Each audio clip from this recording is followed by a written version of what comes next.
Okay, so we're going to get started with today's information session. Thank you everyone who is joining us from all around the world. We're very happy to see the amount of interest our information session about this exciting new master program has garnered. So thank you for those of you who are joining us live, and also those of you who will be watching this later in our UNIC channel on YouTube and in other formats. So we're going to get started as we have roughly 1 hour to cover a lot of information and then also answer all of your questions. So a very short amount of housekeeping information. We are recording this information session so that you can watch it later. It will also be posted on the UNIC YouTube channel, as I mentioned, and it will be shared with you because you registered for the webinar.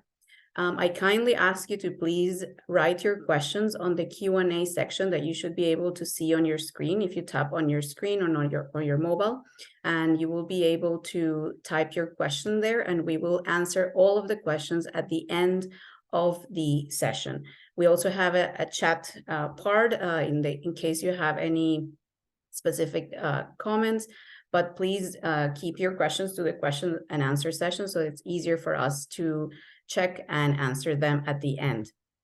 So I want to very briefly introduce today's speakers. We are very lucky to have here with us several of the professors who will be teaching in this new joint master's program. They will give a more in-depth introduction about themselves a bit later, but I want to mention who is here. And I'm going to ask them to very briefly open their cameras as I'm mentioning them and to say hello to today's participants. So first, we have Dr. Jason O'Shaughnessy from University College Cork, Ireland. Hello, Professor. Thank you for joining us. Dr. Dennis Linehan from University College Cork, Ireland. I hope I got your surname. Hello, everybody. Nice to see you. Nice to see you. Thank you. From Germany, we have Professor Thomas Feldhoff from Ruhr-Universität Bochum. Hello. We have Professor Jean-Marie Hallot from Université de Liège in Belgium, also here. Yes, I think I see him. So, Professor Vedran Dulabic from University of Zagreb in Croatia, also joining. Hello. Hello, Professor. We also have Assistant Professor Aslı Günay from Koç University in Turkey. Hello, everyone. Hello, thank you. We have Dr. Matthias Falk from Ruhr-Universität Bochum in Germany as well. Hello. Hello. And finally me, my name is Melissa Abache. I work at Koç University in Turkey in international student recruitment, and I'm going to be hosting today's webinar. So I'm here to help things go smooth today. So to give you an overview of what we're going to be covering, we're going to give a very brief introduction for those of you who are not familiar about UNIC, about this very special alliance of European universities. And then we're going to start to talk about the new master's program, redesigning the post-industrial city. We will talk about what makes the program special, what type of skills and knowledge you gain as a graduate of the program. And then this is the reason why we have the distinguished professors here, is to talk about each of the semesters and specifically the different specialization tracks that are offered in the master's program so that you can get a good overview of the courses that are offered, the specific elements that will be emphasized in each of those tracks. And then we will cover about the last 10 minutes. It's going to be talking about admissions in terms of eligibility to apply for the program, application documents, and practical information, such as deadlines and how and where to apply. And finally, we will have time to answer questions. So very briefly, for those of you who are not familiar, the European University of Cities in Post-Industrial Transition, or UNIC, is an alliance that connects 10 unique universities that are located in vibrant post-industrial cities. This was established in 2020, and it's one of the pioneering European universities that are supported by the European Commission through the Erasmus program. The aim of this alliance of universities is that we're going to be building a new educational experience that focuses on inclusion, seamless mobility between staff, students, and of course faculty, between the universities, and more importantly, that we are able to create societal impact in the cities in which our universities are located and the wider region of Europe and even worldwide, with activities like what we're doing today. One of the key differentiating factors about UNIC as an alliance is that it wants to bring science to the city. So, we're not only creating a bond between the universities, but also a collaborative network that also involves city partners of different types. So, one of the elements of those networks is the UNIC City Labs. To talk about a bit more about what are these city labs, because you will keep hearing about these city labs a bit later on when we talk about the master's program, I want to invite Dr. Jason O'Shaughnessy from University College Cork in Ireland to talk about the city labs, because he already has a lot of experience in terms of what the city labs involve and how, the type of impact that they have started to create. So. Thank you, Melissa. So the City Labs are a really exciting way of starting the RePIC program. In fact, they're based on kind of co-design, co-creation processes that really try to involve the community, other stakeholders like municipalities, large companies, different organizations, and really try to kind of develop learning and research practices that are ethnographic based, that are co-design based, or co-created effectively. So the focus of those really is to kind of think about those processes in relation to the post-industrial cities that we will be kind of examining and the studies will be sort of based in. And really that will be all aligned with the EU's urban agenda, which is around kind of key themes around digital transition, climate adaptation that we kind of know about and reading about the impact of that. Including also the focus and inclusion of migrants and refugees, how we're sort of thinking about places for them in our sort of cities of the future. We're also kind of widening that to think about strategic planning and housing, and also kind of skills, different types of kind of skills within post-industrial economies. And possibly also one of the significant things is how to think about the very distinct cultural heritage that exists within post-industrial cities, trying to find new ways to both sort of visualize that, to sort of think about that, to augment that, and really kind of curate a different sort of vision for the future. So the City Labs really are kind of an immersive site, a 1 week field site where students and teachers come together with these local kind of groups to kind of problematize and think about the kind of challenges for the future of the sort of cities. So it's really a kind of a melting pot where kind of students get to directly engage with users of this sort of city, with people who are managing this sort of city, with sort of leaders and thinkers who are imagining how we develop post-industrial transitions. Thank you. Thank you. That was a great introduction about City Labs, and we will hear when you will participate in a City Lab a bit later on. So now that was a very brief introduction, I also invite you to please check the UNIC website. It's very easy, unic.eu. You will find the details at the end of the presentation, because besides the master program, UNIC does a lot of other activities between the universities, but some activities are also open to citizens in the cities where the universities are located and to wider Europe.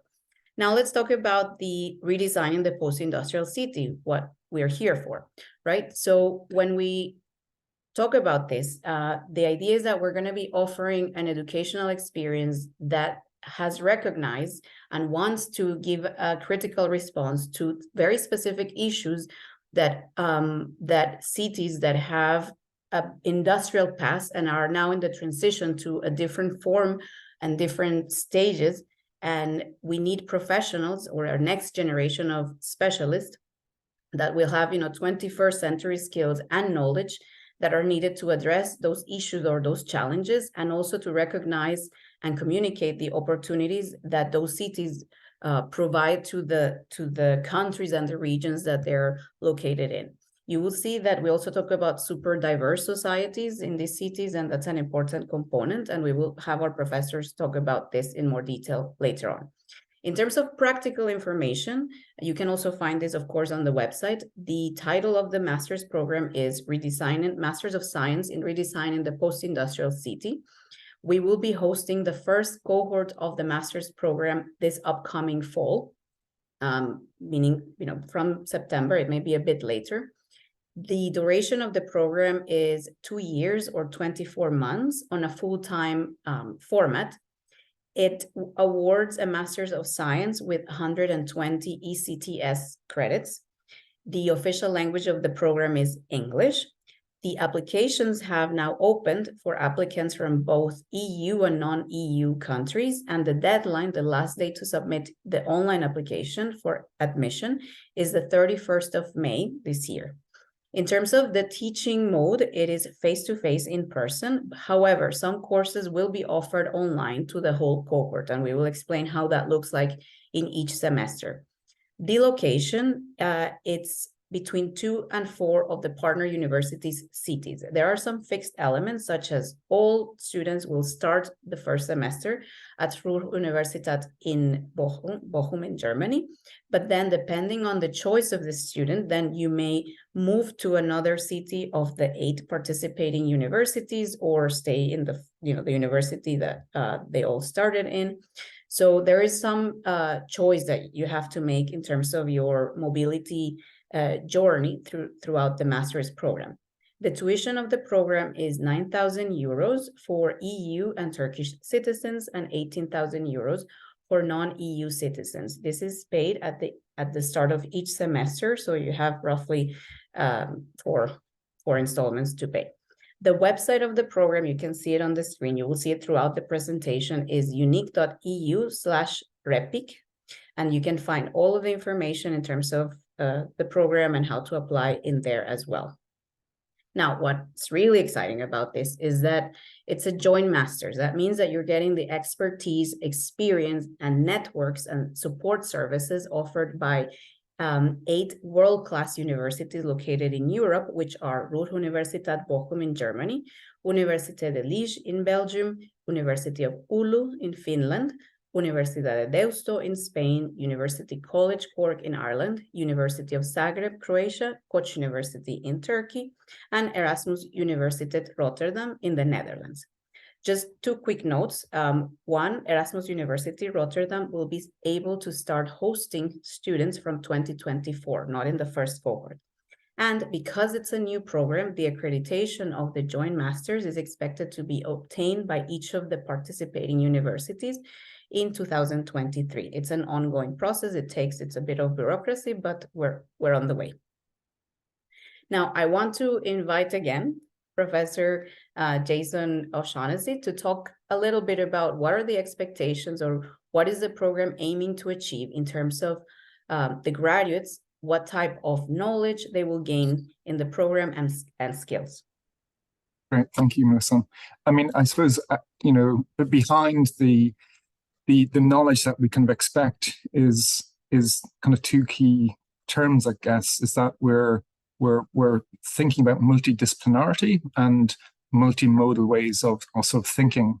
So from that point of view, our graduates will have a broad knowledge of urban transformations and urban design, both in an EU and a global kind of context, and that the graduates, through the practices, through the way in which the kind of courses is focused between the city labs, between design studios, between different types of research and lecture courses, they're expected to be able to apply various types of, knowledge across different geographical locations and jurisdictions.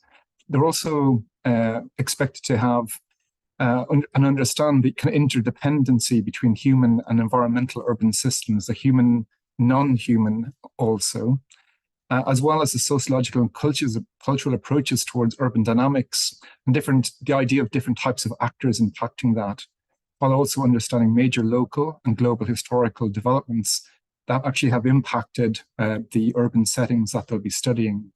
And they'll also have a knowledge of the processes involving the revitalization of post-industrial cities from both a social science point of view through the EU urban agenda, the new European Bauhaus, have an idea around the evolving landscape of sustainability, and also kind of thinking about the circular economy and how we can sort of think about that as impacting the ways in which we develop responses to the post-industrial city. I suppose kind of going on, we would expect that in a sense that the learners, as they kind of go through the program, that they will have the kind of the skills, they'll develop the skills, they'll have the skills in this kind of multidisciplinary kind of context, working kind of multimodally, that they'd be able to kind of critically analyze and have insights to the foundations of, things that impact real world issues in the post-industrial sort of city, that they'd be able to analyze different factors influencing urban settings and have an ability to compare, be involved in, and understand different urban and cultural environments. And also to deal with modern geospatial data, both the acquisition, the maintenance of that, the analysis of that, and also to apply different types of visualization techniques of different types of spatio-temporal transformation processes in these urban areas that we'll be looking at. We'll also kind of anticipate that they'll be able to communicate and translate between different professionals. Again, we're going back to the idea of the multidisciplinarity, going back to the idea of the city lab. We'd expect them to be able to engage, communicate, and understand community stakeholders, their role, and also to understand how different kind of cultures sort of operate. And kind of through that and through those kind of processes, there's an expectation that they would have a capacity to kind of build empathy whilst working with different social groups and bringing together different perspectives. The idea again that they'll be working transnationally, multimodally, and kind of in a multidisciplinary team during the course of their studies. And maybe kind of some of the kind of wider attributes that we can sort of think of having gained these types of experiences, that the graduates would be able to act and serve as curators, really, in transacting and designing urban transition processes, things that impact the future of the post-industrial city. And I suppose kind of catching all that, in a sense, is that they're acting beyond the discipline. They're acting at the kind of cutting edge of the boundaries that have been established within different subdisciplines in order to be able to generate new ideas and apply to not just the kind of current problems that we're kind of facing in sort of cities, but also to the emergent needs that kind of arise as well. So in terms of some of the career opportunities, and going back to this idea of the attributes, so skills that graduates will have kind of gained, it kind of places them really kind of well, in a sense, across different sort of sectors. So not only after graduation will students have the opportunity to talk about, to kind of reveal those experiences, those sort of skills, but during the process, during the kind of learning of the program, during those 24 months, students will have already engaged with different types of employers, during the development of the kind of course, during the sort of semester, kind of specifically during the kind of city labs, the 2 city labs that are part of the kind of course, and also during research and practically orientated lectures. And one of the kind of key things in terms of supporting the learners and supporting kind of the kind of learning and the kind of students is that the RePIC course, the central RePIC course, will actually have qualified career guidance actors who are there to guide students as they kind of go through their kind of learning. So in terms of the fields of employments that one could expect, having kind of graduated the course, well, they kind of vary from the public sector to the private sector to the third sector. So for example, with the public sector, you're talking about public urban and planning, community development, city administration.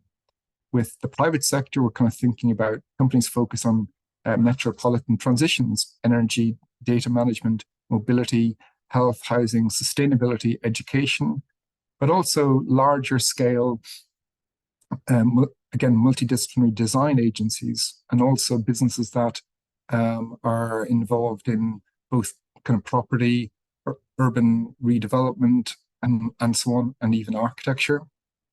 And a kind of third sector would include governmental organizations, both kind of national, European, international levels, whilst also including NGOs in neighborhood and territorial development, and foundations also that would deal with urban development and transformation of large-scale urban settings.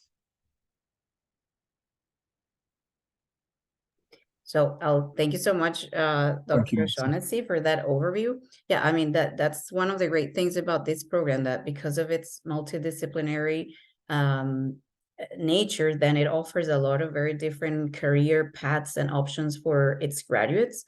Now we are going to start to talk a little bit more about how is the program structured, what happens during those 2 years. On the screen right now, you can see on a map of Europe the participating universities. It looks a bit complicated at first, but that's why we're here to kind of break it down into more understandable parts. So we're going to go semester by semester to talk about what happens. What you see on the screen right now is just an example of what happens if the student's choice is to go through the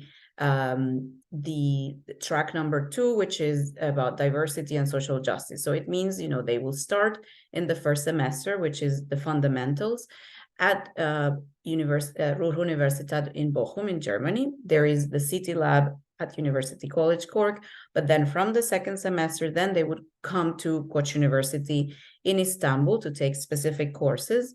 Then in the third semester, then there's another point in which you need to make as a student a choice of whether you want to do some in-depth studies in University Liège in Belgium, or if you want to do research and in-depth also kind of placements or study placements at University College Cork. There are some compulsory courses. We will talk about this later. And then the final semester, you also have a choice to stay where you are or to move to a completely new university of the partner members of the program to develop your master thesis. So we will talk about each of these elements one by one. So to talk about the first semester, I would like to invite our colleagues from Ruhr-Universität Bochum, Dr. Thomas Feldhoff, to open his camera and his microphone to give us an overview about the fundamentals, so the courses that are offered at Bochum, and the overall kind of experience that students can expect. Yeah, thank you, Melissa. My name is Thomas Feldhoff. I'm a professor of human geography in the Department of Geography at Bochum University, and I'm the RePIC program coordinator, having worked on the program for almost 2 years now. So I'm very pleased to introduce the structure and contents of the first semester, which will actually take place in Bochum, but also feature a city lab in Ireland. Our curriculum represents a systematic selection of knowledge and skills related to the challenges of post-industrial urban transformations.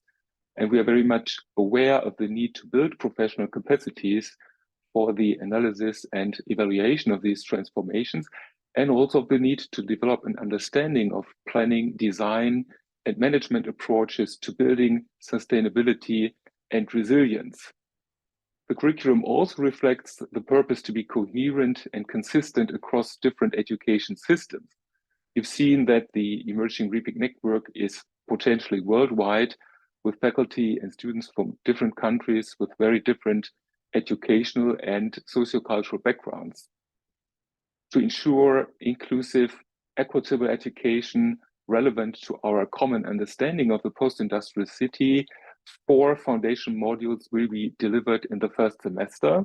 And the first module is the RePIC core theory lecture, The Post-Industrial City, Society, Space, and Environment. This lecture will have no single disciplinary or geographical focus, but uses examples from a range of countries and time periods to introduce conceptual and theoretical perspectives on the post-industrial city. The main objective is to make you familiar with the differentiated impact that post-industrialism has on societies and cities, and of course also to showcase concepts, strategies, or even visions for redesigning and reimagining the city of tomorrow. The lecture is accompanied by an applied analysis seminar, a seminar in which you will undertake an independent piece of research, which requires advanced levels of creativity of thought, visualization and presentation techniques, and of course, time and resource management skills. The second module is the RePIC Urban Sustainability Transformations Research Forum, a combination of online educational materials and opportunities for interaction with speakers from all our partner institutions. With views on smart, sustainable, resilient urban transformations, topics will include, for example, transformative governance, architecture and design for urban resilience, participatory planning to enrich community engagement, or post-colonial migrations and identity politics. And from our students, we expect to be prepared to lead, summarize, and synthesize classroom discussions. To put it briefly here, the research forum will be a great opportunity to experience the broad range of disciplines involved in RePIC and to get directly in touch with our faculty members. The third module is Research Methods 1, and the numbering indicates that there will be subsequent research methods modules at more advanced levels in semesters 2 and 3. In your first semester, you reflect upon research issues, particularly research ethics. You review the characteristics of quantitative as well as qualitative research, and you learn about digital data infrastructures, including OpenStreetMap and web mapping techniques. This means you will be enabled to assess methods used in published research work and to make informed decisions about your own research designs. The module will be an asynchronous online classroom to also give you more flexibility in your learning progress. And the fourth and final module is the RePIC City Lab, which will take place in the city of Cork in Ireland. Jason has already explained the concept and how it will be run in collaboration with partners from the public, private, and third sectors. It's really a key format that brings engaged research practices to life because we explore real-world challenges with stakeholders and local communities. So that's it for semester 1, and I hand back to Melissa. Thank you. Thank you very much, Professor Veldhoff, for that great overview. And yes, that's one of the key parts of the master's program, which is getting the basic concepts and understanding and research methods right. So now we're going to move to look at how the second semester. So the first time that you have to make a choice whether you will stay in Germany at Ruhr-Universität Bochum, or you will make a choice amongst the other specialization tracks that are available. So there are 4 specialization tracks where there is a university that is the host that physically will host all of the students that choose that track. And there is also a partner university that provides collaboration in the forms of teaching some of the modules or courses that will be offered in that specialization. So the first specialization that we're going to be talking about is the one related to urban transformations and resilience. Then we will talk about the track related to diversity and social justice, which is hosted at Koç University in Turkey. Then the third specialization or track, it's called Urban Analysis, Smart, Sustainable, and Resilient Cities. And the fourth specialization option is Governance of Post-Industrial Cities, which is hosted in University of Zagreb in Croatia. So to get started, I'm going to now ask Professor Jason O'Shaughnessy to, let's talk again, and Professor Dennis Linehan to let us know more about this track, Urban Transformations and Resilience, which is hosted at University College Cork in Ireland. Thank you, Melissa. My name is Dennis Linehan. I'm the head of geography in University College Cork. And with my colleague Jason O'Shaughnessy, we'll be leading the first of these tracks, which we've called Urban Transformations and Resilience.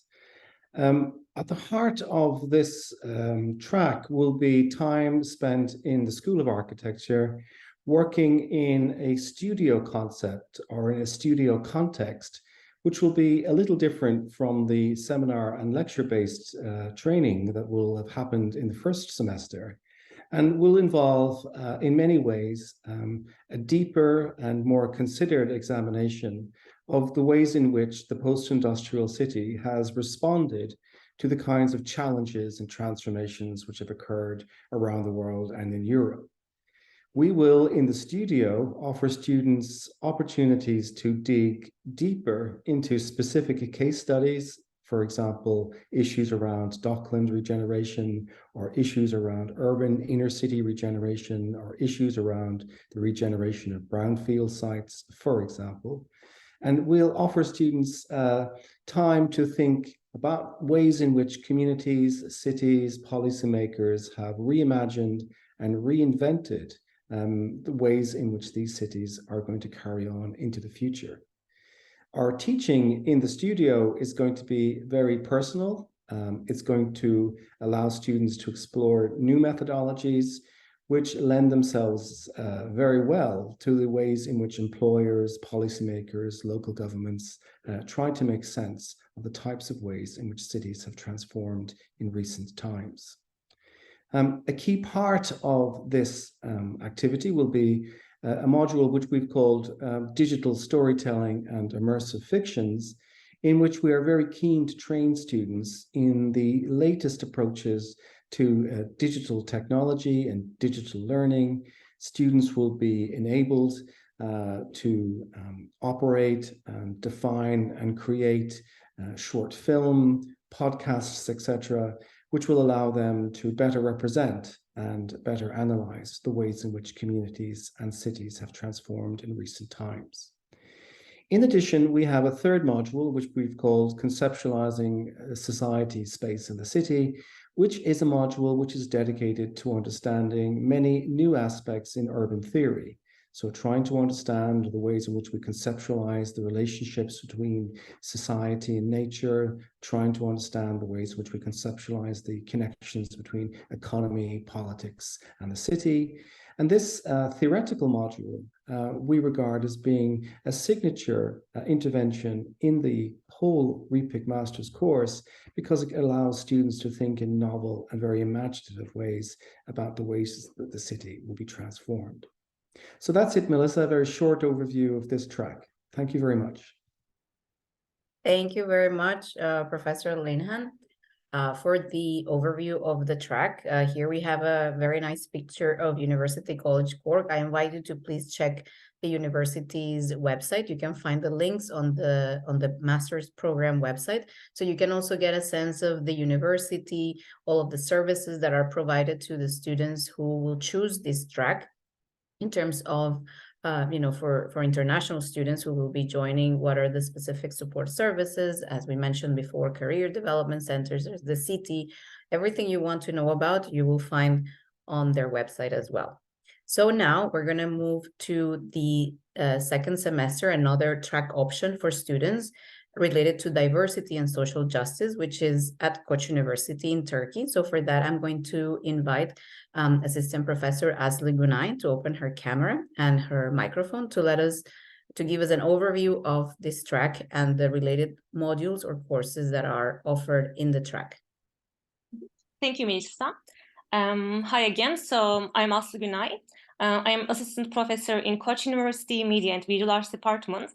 And now I'm talking on behalf of my colleagues in Koç University in Istanbul and Erasmus University Rotterdam, who are working together to offer our track 2 on inequality, diversity, and social justice. So the physical location and hosting university will be Koç University. And this track highlights that problems faced by post-industrial cities are often multidimensional societal problems revolving around a complex and dynamic interplay between a variety of contradictions, inequalities, diversities, and also historical path dependencies that are resilient to change. So, for instance, at one hand, we are talking about cities as global innovation hubs or growth engines, but at the same time, they produce extreme forms of poverty, environmental damage, social and political disarray. So this track will focus on understanding and investigating inequalities in post-industrial cities. And it also acknowledges the design-related disciplines' role to transform not only individuals' lives, but also overall societies for a greater good. So it will mainly focus on designing innovative approaches to foster social justice in post-industrial cities. And there will be 5 modules, or let me say courses, in which students will first deal with a variety of inequality and diversity themes in post-industrial cities. And they will get familiar with the main conceptual and theoretical tools for understanding these inequalities and diversities. And also, they will develop methodological skills for the analysis and design of solutions to increase social justice, and also actively work with sectors in urban contexts.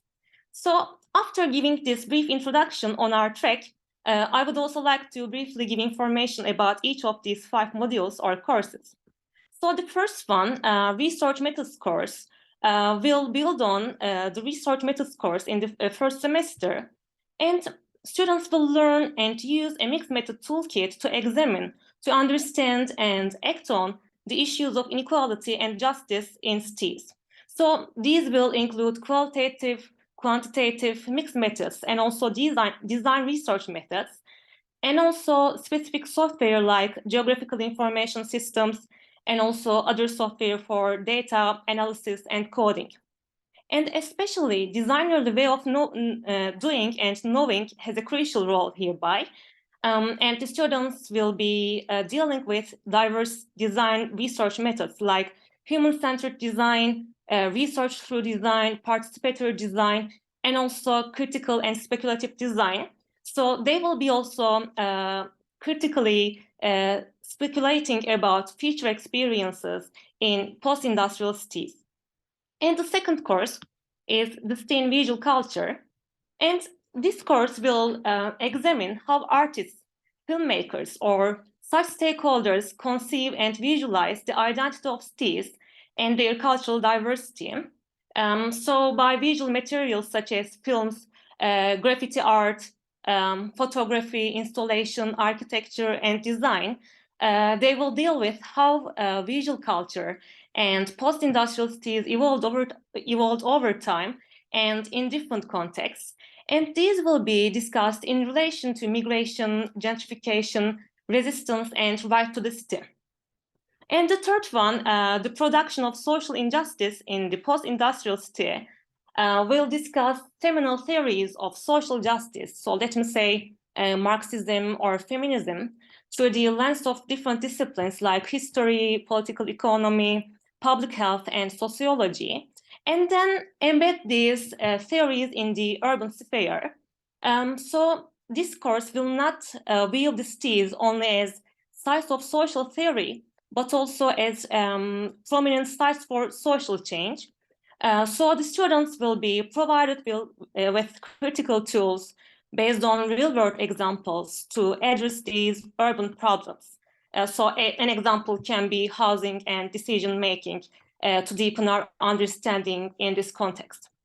So the fourth one, Social Design Studio on Justice and Diversity, as the name implies and also entails, it will provide a socially engaged design studio environment, and it will be supported by seminars, impulse lectures, which will be held on modern topics like food sustainability and migration, activism, design, and gender.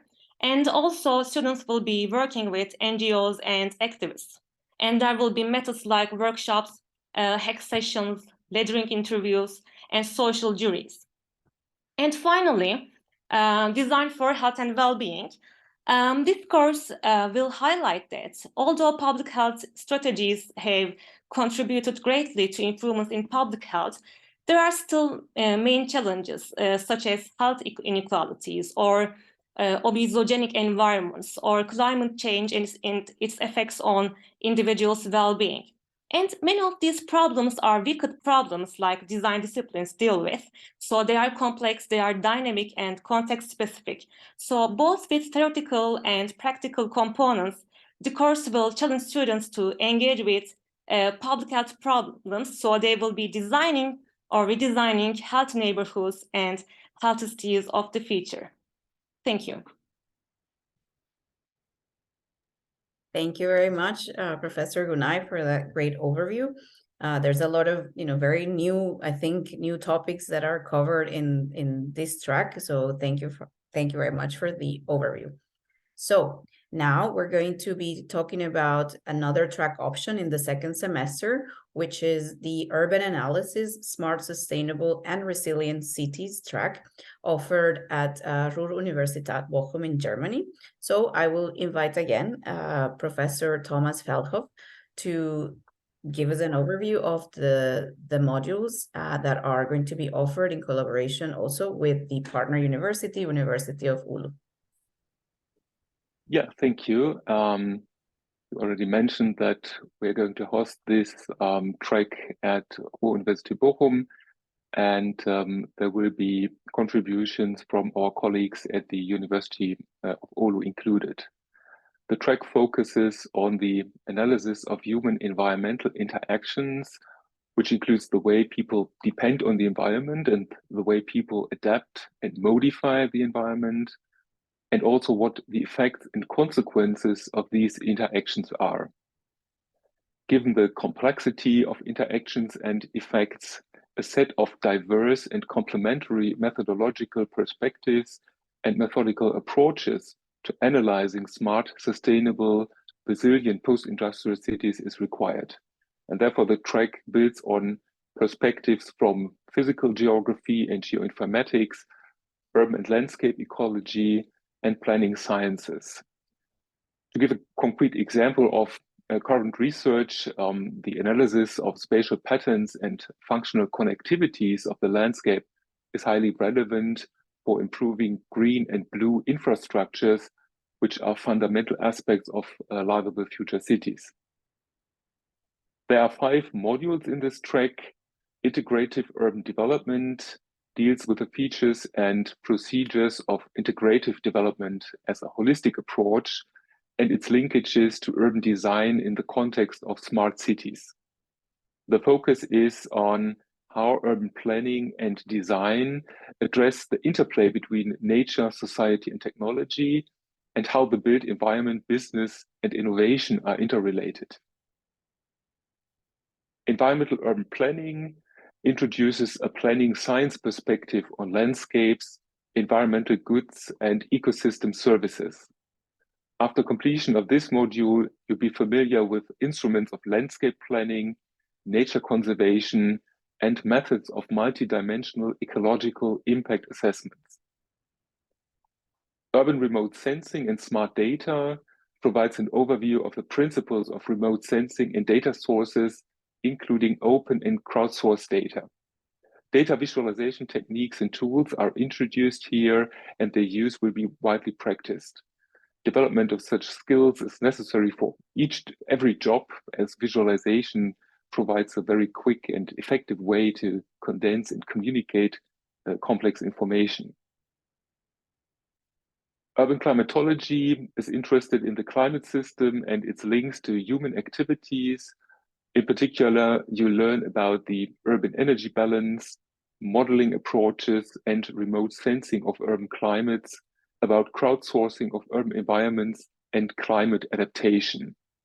As the climate emergency affects all of us in direct and indirect ways, this is indeed essential knowledge. In order to deepen your understanding and expand the variety of methods, the module Research Methods 2 has 3 elective options in this track.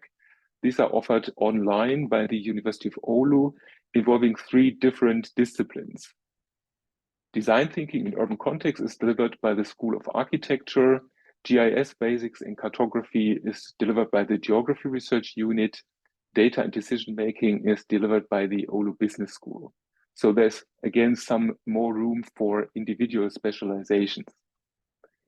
That's it for track 3, I think a great opportunity to become a competent and reflective expert for urban analysis. And I'll hand back again to Melissa. Thank you. Thank you very much, Professor Velho, for the overview. And yes, there's a clear kind of emphasis on very specific and concrete tools and methodological approaches for smart, sustainable, and resilient cities. So for those of you who are interested, by the way, I should have mentioned this at the beginning, we do have details of each of these courses are also available on our website. And as I mentioned before, I invite you to check each of the partner universities' websites so that you can find information about the cities in which they're located in the university, the support services for students, and more information.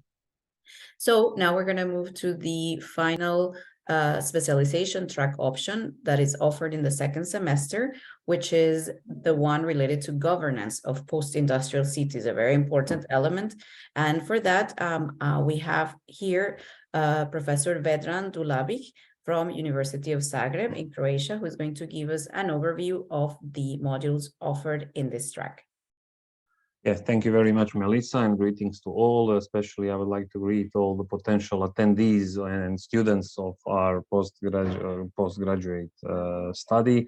As you already heard, I'm Vedran Dulabic. I'm from Faculty of Law, Department of Public Administration, and together with our colleagues from my department of public administration, but also from Faculty of Architecture and probably from other institutions in Zagreb, such as Institute for International Relations and Development, we will be and together with colleagues from Deusto in Spain, we will be offering this governance of post-industrial cities, which we will interdisciplinary explore the topic of governance. As you can see here on the screen, it is divided into the 3 modules. In each module, there are different topics that will be covered. So first one is sustainable urban development, which will introduce you, and you will be able to assess and to discuss with the experts some concept of sustainable urban development, especially the elements of this sustainability, economic,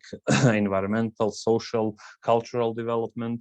And this will provide students with the foundations to critically assess these interrelationships between all these elements, environmental, economic, cultural, social processes that are taking places in urban settings.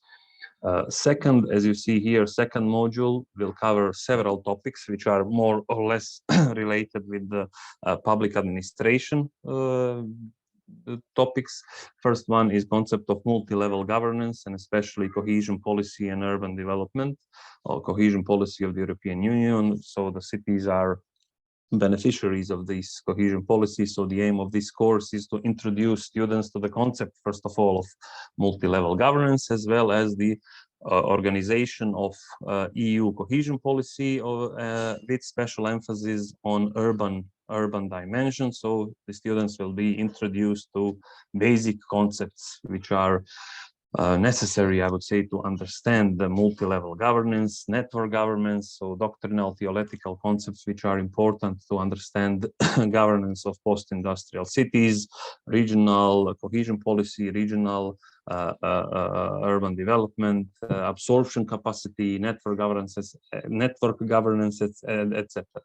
Then also in this module, we will cover institutional analysis of local and urban governance models. So this is basically analyzing cities as units of local government in the whole system of architecture of government. So you will be introduced to different models of governance of various urban areas, smaller, bigger ones, big cities.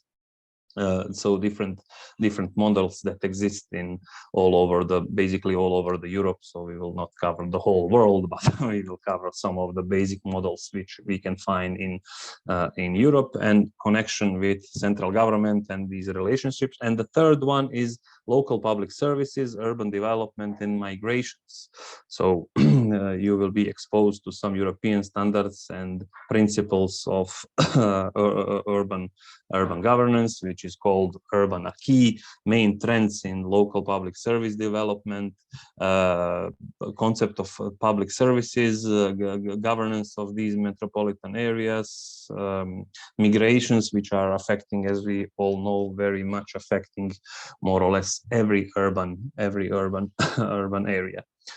So basically, the third one is research methods, where you will be to understand the governance issue. So particularly from the point of institutional analysis, urban planning, and architectural analysis. So all these topics will be covered and will help you to understand and develop your own work and thinking about the governance and various topics on governance of urban areas. Thank you very much, and I turn back to Melissa again. Thank you very much, Professor Dulabic. I apologize, I said your surname wrong the first time.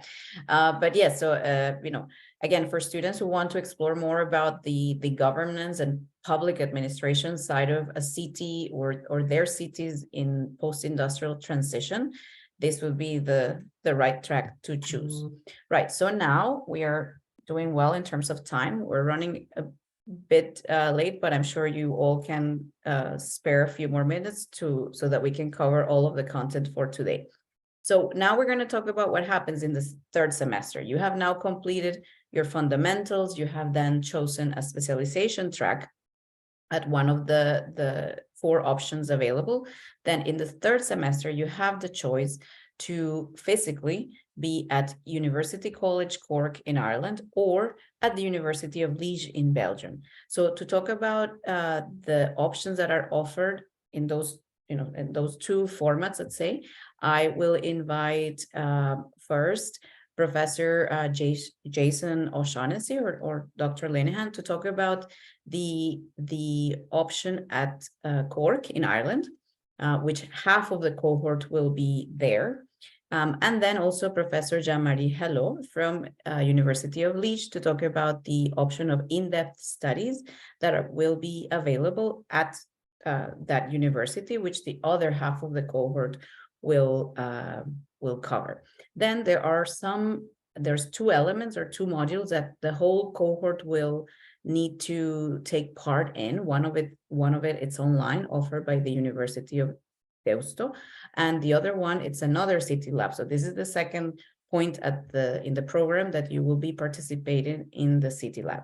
So can I kindly ask Dr. O'Shaughnessy to, let's talk first about, you know, the options for structured learning and research placements that would be available in at UCC in the third semester. Thank you, Melissa. So, I mean, there's kind of 2 kind of components. The third semester, just to make it kind of clear, the third semester there's an option. It's the idea of continuing with the mobility pattern that we sort of saw mapped out earlier on. So there are 2 options. We anticipate that 50% of the cohort would either come to Cork in Ireland, to University College Cork, or they would go to our partners in Liège University, and Jean-Marie will speak about that in more detail. There is a third component, which I think is it's worth kind of mentioning as well in terms of just understanding this sort of map, and that is the second city lab. And the second city lab differs somewhat. The second city lab is additional field work or field experience that a number of disciplines would be aware of, from sort of geography to architecture to social sciences. The distinction with the second city lab, it's number 3 here, is it brings the cohort together. So we talked an awful lot about mobility, about the 4 tracks in semester 2. Semester 3 is when the full cohort comes back together. Actually, 100% of the students would come back together for the second city lab. It's called Urban Field Salon. And we anticipate that being thematically driven. We expect it to be with one of our partner universities. Again, not in Ireland this time. So the first one was in Ireland. This particular one, the first 3 years of the course, we will be working with our colleagues in the University of Malmo to look at the experiences in Malmo, to develop those ethnographic practices, to look at co-creation modalities, working with kind of communities in Malmo for an intense week-long field experience. And the significance of it, where we talk about the cohort splitting, the significance of it is it brings the cohort back together to share experiences from the first semester, from the second semester. And it starts, also the research here starts to kind of impact the way in which the final dissertation evolves. So students start to kind of think about more kind of clearly what they're kind of interested in terms of their own research, in terms of the sort of focus of that, in terms of the kind of themes of that, and also getting kind of on the ground sort of data, how to kind of co-opt and work with communities, stakeholders, cultural organizations, kind of in Malmo, and also look at the types of industrial or post-industrial transformations that have gone on there. So it's a really kind of important thing about understanding the third semester, because there is a difference. For the rest of that semester, there's two options within UCC, in Ireland. We would again be focused on thinking about the new type of professional activities that graduates would want to be developing. So from that point of view, we would have two options. We would have engaged research placements where students would be working with communities directly or with the municipality directly, or potentially kind of industry. Or we would be the other option with that. We would have what's called structured learning activities, where we would be taking a problem from industry or from community, or potentially from different types of stakeholders. And we'd be kind of working directly with the students in terms of advancing their own research interests, in terms of informing the way they're thinking about post-industrial transitions, and invariably then impacting the way in which the final research dissertation evolves. So that's from our side. And I think Jean-Marie will describe the way in which Liège would have a slightly sort of different type of focus and a different sort of structure in relation to those credits that are available in the third semester. Thank you. Yes, thank you. Thank you, Jason, for your introduction. So my name is Jean-Marie Halleux. I am a professor at the University of Liège in Belgium in the fields of economic geography and urban planning. And as you can see on the slide here, we have decided to develop 3 teams with the idea to be complementary to, of course, what would have happened during the first year. So the first team is urban mobility, and concretely it will be related to a courses which is called Urban Planning and Transportation. And the idea with this courses is that the students after these courses would be able to coordinate a mobility plan for a local authority. So that's related to various methodologies, like diagnosis about mobility, like supply analysis, like demand analysis, like the development of scenarios. Of course, it also includes the financial dimension, about the cost, about the financial resources related to this theme of urban mobility. The second dimension, the second team we plan to develop is urban ecology. So there is first a lecture with the idea to develop and to be able to understand and to apply the key concept about urban ecology, like urban microclimate, like urban biodiversity, like urban green infrastructure also. And with this lecture, our student will then be able to discuss and to interact with, for instance, landscape architect.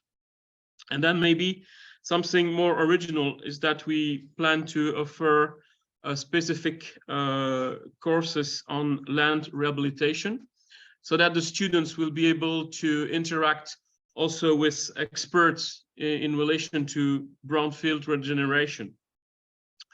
The idea behind, the philosophy behind is that, including in post-industrial city, we have to, of course, develop more urban regeneration in order to avoid greenfield developments. You probably have heard about this European strategy to limit land take, to limit land consumption. So this course is really related to that, with a quite technical dimension in relation, for instance, to issues such as excavation of soil, landfill, decontamination, and so on. But of course, the objective is not to transform our students in, I would say, for instance, geological engineer. But again, the idea is that our students would be able to discuss and to interact with those experts in the field of brownfield regeneration. So that's the second team, and then we have a third team, urban economics. And here I would say that the ambition is that our students, for instance, would be able to interact, maybe to negotiate with property developers. So that's notably related to a lecture on land and property markets. I am actually in charge of this courses, and this courses is about the main economic mechanism that explain, for instance, land and property prices, that explain the issue of value, that explain investment choices. And so on the basis of those mechanisms, the idea is that our students would be able to develop land policies in, for instance, the administration they would be in charge of. And of course, we all know that land policy is a kind of prerequisite for an efficient spatial and urban planning. In brief, this is what we offer during this third semester in Liège. Thank you for your attention. Thank you very much, Professor Hallo from Liège. So there's, then as Professor O'Shaughnessy mentioned, it's the time, the third semester is the time when the whole cohort comes back for the Urban Field Salon in the shape of City Labs, and then they continue the rest of the semester at either University College Cork or at University of Liège. So now I'm going to ask Dr. Matthias Falk from Ruhr-Universität Bochum to give us a very brief overview of what happens in the last and fourth semester, which is the last semester of the program, which is when, as a student, you would be in the process of writing your master thesis or dissertation, and that has different options as well. So I would kindly ask Dr. Falk to open his camera and microphone to give us an overview, and then we will go on to the topic of admissions. Yes, thank you, Melissa. So the fourth semester is the final stage of the RePIC study program, and everything you have learned and discovered so far, now is the time to combine your knowledge, your new skills, and your networks, and apply them in a fascinating state-of-the-art dissertation project at a location of your choice. So as you can hear, you can again choose one study location for your dissertation project or stay where you have studied in the third semester. And another special feature of RePIC is that you can choose between 3 types of a master thesis project.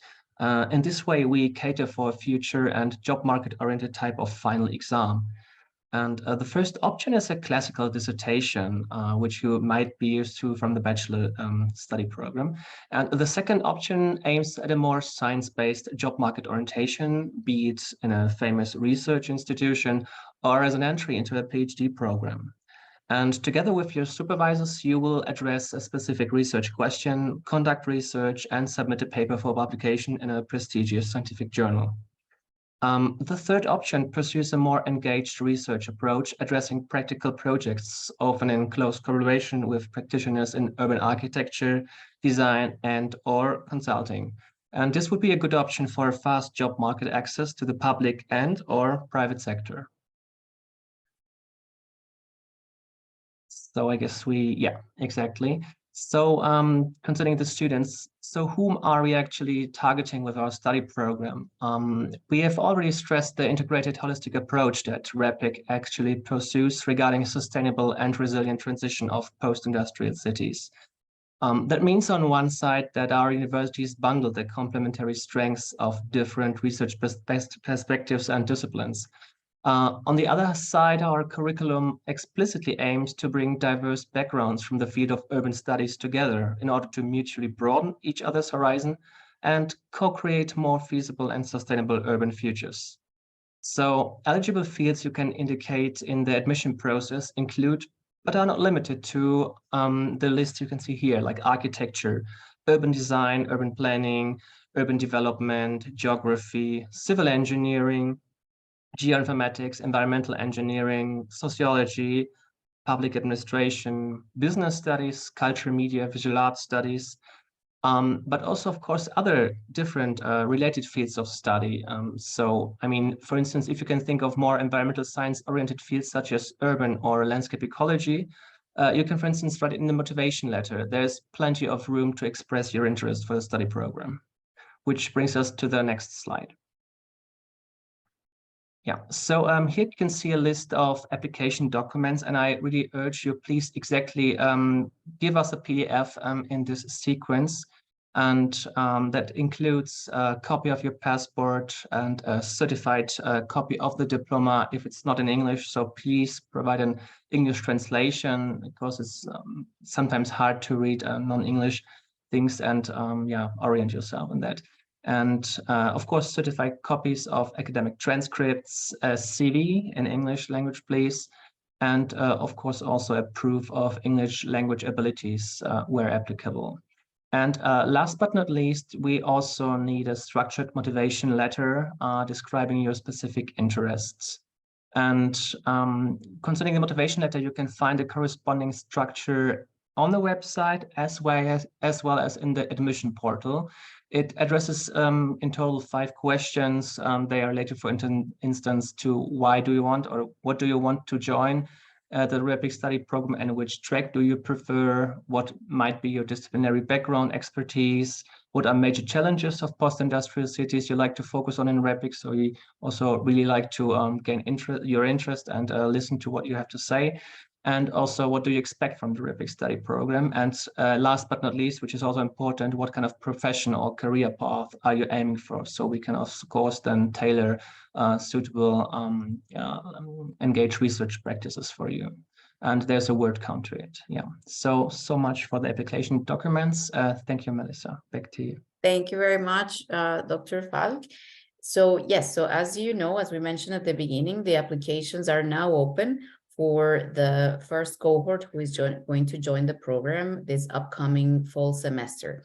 The applications, again, will close on the 31st of March. So we invite all of you who have participated or who are listening to us after today to check the program website, where you will find details about all of the application documents, and you will find a link to the application portal. It is hosted by Ruhr-Universität Bochum, so you can also find the address on the slide here. And in case you have any questions as you're in the process of preparing your application, or if you have any further questions about any of the courses, the mobility path, the support services offered to admitted students, you can contact the team through email to the email address that you see on screen, which is repic@unic.eu. You can also schedule a call through Zoom. We have a Calendly account, and you can, we have specific dates each week in which we can meet with potential applicants to answer questions. And of course, the main information resource, which is the website. So I want to thank all of our panelists today, professors who have joined us and given their time to give us an overview. We're going to have time now for, very briefly, for questions. So if you have any questions, I kindly ask you to type them on the Q&A section. There's already 2 questions here related to scholarships. So for that, I'm going to ask again, Dr. Falk to give us an overview of what are the opportunities for scholarships and when would admitted candidates be informed about any scholarship opportunities. So there's 2 questions from 2 of the participants, whether we offer scholarships and whether it is possible to obtain 100% funding or scholarship. Yes, thank you. So I think most important type of scholarship is, of course, the most desired one is the one from Erasmus Mundus Design Measures. And this is something we actually applied for. And decision is due on July. So we cannot tell if the scholarship are available yet. Yeah, so this is the state of the art for this. But of course, we'll also try our best to provide national scholarships if eligible. But this depends, of course, what kind of nationality the students have and what kind of development study track they will actually choose. So thank you very much. Thank you. So yes, if you apply for admission, you will be informed about any scholarship that may be granted to you as an admitted applicant after July. And also on the program website, there are some additional information resources about national and international scholarship granting organizations that you can check, that they may also be able to fund your tuition fees or other fees if you decide to join the program. So we're going to have a couple more minutes for questions, and then we are going to wrap up today's information session. I want to thank again all of you who have joined us, and to always feel free to get in touch with the team as you consider your graduate study options. So let me just check briefly over here to make sure we're not missing any. Okay, so there is a question. Can a bachelor's in English education apply to this master's degree? So I want to ask Dr. Falk to also.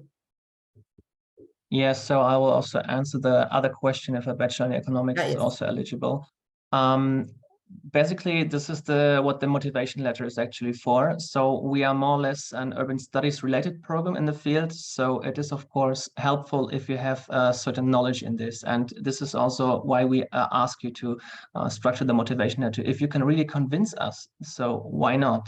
But if you're maybe just into language and there is no connection to urban studies, it would probably be also a little bit more difficult to maybe be familiar with the actual methods, even though we have a lot of entry points, but it might be a little bit more difficult to follow the stuff in the desired track of 4 semesters actually. But yeah, we look forward for you to give your statement in the motivation letter. Also the same for economics. Economics, if it's like related to finance and maybe banking sector, or is it related to urban economics, related to infrastructural investments or something? So please indicate it in the motivation letter, but basically the answer is yes. Great, thank you very much.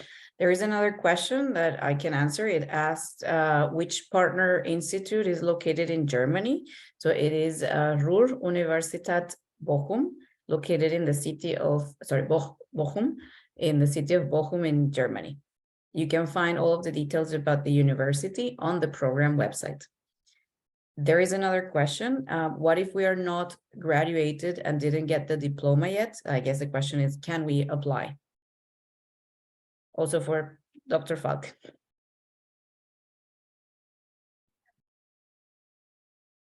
Yes, sorry, I had to shut on the video. Yes, but the thing is that you can apply, but you need to finish before you actually means before October, before you enroll here. Your study program has to be finished. That means that you probably are in the last 2-3 months of your bachelor thesis and are almost finished. Then it's okay. Then you have to give us the documents later on. Your diploma. In most cases, for example, if you have a document that can be issued by your university stating that you have completed all credits or that you will be completing all of the required credits to obtain your diploma later, that then you're able to provide that document in the application. That's also specified on our website. Exactly. So the transcript of records, please indicate it in the admission documents in the PDF, so we can see that you're already advanced and just one thing is missing. Okay, so if there are no other questions, I don't see any more on the Q&A section. Oh, there's one here. What types or what kinds of NGOs where this department cooperates together to give learning experiences for the students? So I guess I'll rephrase the question as, yes, what types of non-governmental organizations are involved or will be involved in the activities that will involve the RePIC students? So there's a lot, because I think in each of the semesters and in each of the tracks, there is some involvement of NGOs, but I would kindly ask Dr. Linhan or Dr. O'Shaughnessy maybe to talk from the perspective of the City Lab activities, if you have in mind some examples of NGOs that will cooperate or are already cooperating with the program. Thanks, Melissa. I mean, I can give some examples within Cork. I think each city, each university has a list already. In fact, I think we have a list of 5 organizations beyond the university that we'll be collaborating with during the study program. So that's 5 times 8, that's 40 outside organizations that RePIC will engage in total. And I think that's possibly a minimum of 40 overall. To give an example, in Cork, we will be dealing with, for example, the Cork, the public-private network. So that's actually the public partnership network. So that's a kind of a network collecting pretty much all of society. So, for example, community groups, local activist groups who are interested in kind of housing for Irish citizens, for refugee housing, interested in urban development. We're also talking about cultural organizations who are kind of partnership, who again are kind of embedded in kind of different ways, looking to kind of connect in with their organizations. So I think the range of NGOs specifically is quite extensive. In other words, we're dealing with an umbrella group, and within that group, for example, in Cork, we're probably talking about 20 different subgroups being kind of part of that. So it's I won't say it's unquantifiable, but it's large. It's certainly a very large quantity of those types of groups that we be dealing with specifically. And I think other partners here would have probably have a sort of similar answer. Yes, so I saw Professor Vedran also raise his hand. So I think if you would like to give some examples from Zagreb, from university. Yeah, we in the process of accreditation of this program, we gathered significant, let's say, official letters of support from various organizations. So maybe, I don't know if they are publicly available, but I think we have several dozens of those institutions who are supporting us and will cooperate with us. I know for Zagreb for sure that we have cooperation with the Association of Towns of Croatia that will be helping in guest lectures and in all other universities and institutions. So we were thinking about different NGOs, and I don't know if the list is publicly available, maybe somewhere in the documentation of these various institutions, NGOs, etc., that support and will in future collaborate with the program. Mm-hmm. Okay, thank you very much. There's 3 questions that I want to cover before we wrap up. One is related to the English language proficiency requirements. So one question is there a specific score for English that it's required or proficiency level? And another question was, is it possible to be admitted with only mode of instruction being in English from the bachelor's degree. So if there is a letter from the university where the student has completed their undergraduate degree stating that their education was in English, would that be enough to demonstrate, enough to demonstrate English proficiency? So that's a question for Dr. Falk. Yes, thank you. So basically, we had 3 different criteria. One was English-speaking, native-speaking country. So this would one be criteria. The other one would be obtained a bachelor degree in an English language. That would also be eligible. And the third is that you actually then have, if you do not match the first criteria, you should provide an English learning certificate, such as TOEFL or IELTS. However, I remember that Koç University has certain restrictions upon that. So I think if you want to study the study track at Koç, I think, what was it, TOEFL or IELTS? I'm not sure. Yes, so depending on the track that you will choose, there will be specific requirements from the universities. In the case of the track on diversity and social justice, then at Koç University, we do require a specific score on a TOEFL test. But you would need to check depending on the track that you want to choose. There is another question related to housing options for students during each semester. So a question is, will the program help provide housing, or will students be on their own to find residency? So each of the partner universities have put together a list of information resources for the students that includes information about housing, whether it's on-campus accommodation or off-campus accommodation, and which are the specific units or teams at their universities that will help the students of the program, RePIC students, to find accommodation. The level of support varies across universities in terms of more hands-on or hands-off approach, so it depends on the track. But overall, I think the aim is to support students as much as possible to find accommodation during the semesters that they are with them. If anyone else in the panel wants to add any details on this? Not? No. Okay.